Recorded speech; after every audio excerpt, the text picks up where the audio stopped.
پھر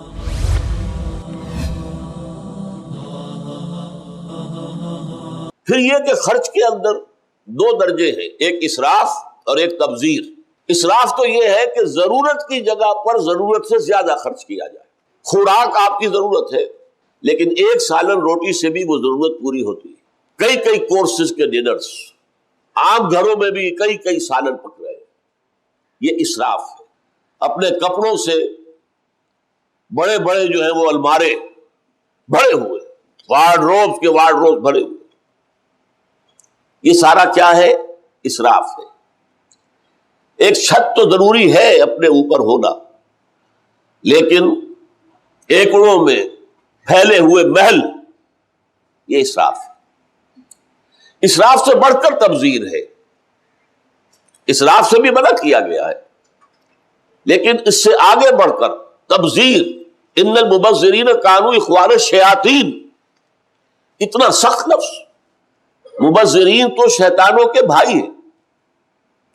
مبذر کہتے ہیں اس کو کہ جو بلا ضرورت اپنے دولت کے اظہار کے لیے پیسہ خرچ کر رہا، بلا ضرورت دولت کا اظہار مطلوب ہے، شان و شوکت کا اظہار مطلوب ہے، بچی کی شادی ہے تو پوری کوٹھی جو ہے جگمگا رہی ہے بجلی کے قمقموں سے، اور اسے شیطان کے بھائی کیوں کہا گیا؟ دیکھیے شیطان کا سب سے بڑا ہیلا کیا ہے؟ شیطان لوگوں کو لڑانا چاہتا ہے۔ یرید الشیطان ان یوقع بینکم العداوۃ والبغضاء، شیطان تو یہ چاہتا ہے تمہارے مابین دشمنی اور بغض پیدا کر دے، اور یہ دشمنی اور بغض پیدا کرنے کا اتنا مؤثر ذریعہ ہے، جس سیٹھ کے محل میں اس کی بیٹی کی شادی ہو رہی ہے، اس کا کوئی ڈرائیور بھی ہوگا، اس کا کوئی باورچی بھی ہوگا، اس کا کوئی پہرے دار بھی ہوگا، جس کے گھر میں اس کی بچی بوڑھی ہو رہی ہوگی، اس لیے کہ اس کے ہاتھ پیرے کرنے کے لیے اس کے پاس کچھ نہیں۔ وہ جب دیکھے گا یہ اسراف اور یہ تبذیر اور یہ دولت پانی کی طرح بہتی ہوئی، اس کے دل کی کیفیات کیا ہوگی؟ کیا اسے موقع ملے گا تو وہ اس سیٹھ کا پیٹ نہیں پھاڑے گا؟ فطری نتیجہ ہے، دشمنی پیدا ہوگی، بغض پیدا ہوگا، یہ احساس پیدا ہو جائے گا ہیوز اور ہیو ناٹس کا، جس کی بنیاد پر کہ دنیا کے کمیونزم کی تحریک اٹھی اور اب پھر اٹھے گی دوبارہ۔ اگر اسلام میدان میں نہ آیا تو کیپٹلزم جو گلوبلائزیشن کی شکل اختیار کر رہا ہے، اسی سطح پر کوئی جوابی رد عمل پیدا ہوگا۔ بہرحال ایسے لوگوں کے اندر ایک ہوک سی اٹھتی ہے کہ یہ کیا ہو رہا ہے۔ مسجدوں میں ہم واعظ سنتے ہیں کل مومن اخوۃ، تمام مسلمان تو آپس میں بھائی بھائی ہے، کیا میں اور یہ بھائی ہیں آپس میں؟ یہ جو اسر اور اغلال ہے، جیسا کہ میں ابھی عرض کر رہا تھا، امیروں کے لیے خاص طور پر نو دولتی امیر جو ہیں، ان کے لیے تو یہ اپنی دولت کے اظہار کا موقع ہے۔ غریبوں کے لیے خاص طور پر جو سفید پوش غریب ہے، لوور مڈل کلاس کا، اس کے لیے یہ اتنا بڑا بوجھ بن گیا ہے، اس لیے کہ جتنے کھانے آپ نے کھول دیے ہیں، کھانا پوری اسے بھی کرنی پڑتی ہے۔ وہ سوچتا ہے میری بچی کیا کہے گی، یہ قریب میں شادی ہوئی تھی اور کوٹھی جو ہے بقعہ نور بنی ہوئی تھی، میرا باپ کیا دو جھالریں بھی لا کر نہیں لٹکا سکتا؟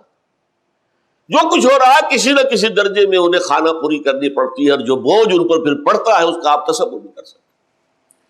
جس شخص کے ہاں 3-4 بیٹیاں ہو جائے، اس کی راتوں کی نیند حرام ہو جاتی، کیسے ان کے ہاتھ پیلے کروں گا، کہاں سے لاؤں گا، ڈاکہ ماروں گا، کیا کروں گا، کہاں سے کروں گا؟ یہ ہے اسر اور اغلال، جو خاص طور پر اس معاملے میں آج ہمارے معاشرے کے اندر ایک ناسور بن گیا ہے۔ اس کے ضمن میں اصلاح کا معاملہ بہت عرصے سے سوچا جا رہا تھا، بلکہ میں نے سب سے پہلے یہ چیز کراچی میں دیکھی تھی کہ مسجدوں میں نکاح کا سلسلہ شروع کیا گیا، لیکن پھر بعد میں مجھے معلوم ہوا یہ تو ہیرا پھیری ہے، نکاح مسجد میں اور دعوت پر انٹرکانٹیننٹل ہو رہی ہے کسی جا کر کسی ہوٹل کے اندر، تو الٹی مصیبت ہو گئی کہ رشتہ دار پہلے جائے جامعہ بن نوریہ اور وہاں جا کے نکاح میں شریک ہو، اور پھر جائے کسی اور ہوٹل کے اندر وہاں شریک ہو، تو یہ تو ایک مصیبت دگنی ہو گئی بجائے اس کے کہ اس سے کوئی بدن کم ہوا۔ بہرحال میں جب 1965 میں منتقل ہوا لاہور، اور اس وقت سے میں نے اپنی بنیاد پر ایک تحریک کا آغاز کیا۔ وہاں جب میں نے درس دینے شروع کیے تو ظاہر بات ہے کہ میرے درس کے نتیجے میں ایک حلقہ پیدا ہوا جو مجھ سے محبت کرنے والے لوگ تھے۔ بعض میں وہ محبت اتنی شدید تھی کہ اسے عقیدت کے لفظ سے بھی تعبیر کیا جا سکتا ہے۔ اب جب ان کے ہاں شادی کا موقع آتا تھا تو کہتے تھے کہ آپ نکاح پڑھا۔ میں کہتا تھا بھائی میں نے تو کبھی نکاح نہیں پڑھایا، نہ میں نکاح پڑھانا جانتا ہوں، کیا اس کے لوازم ہیں؟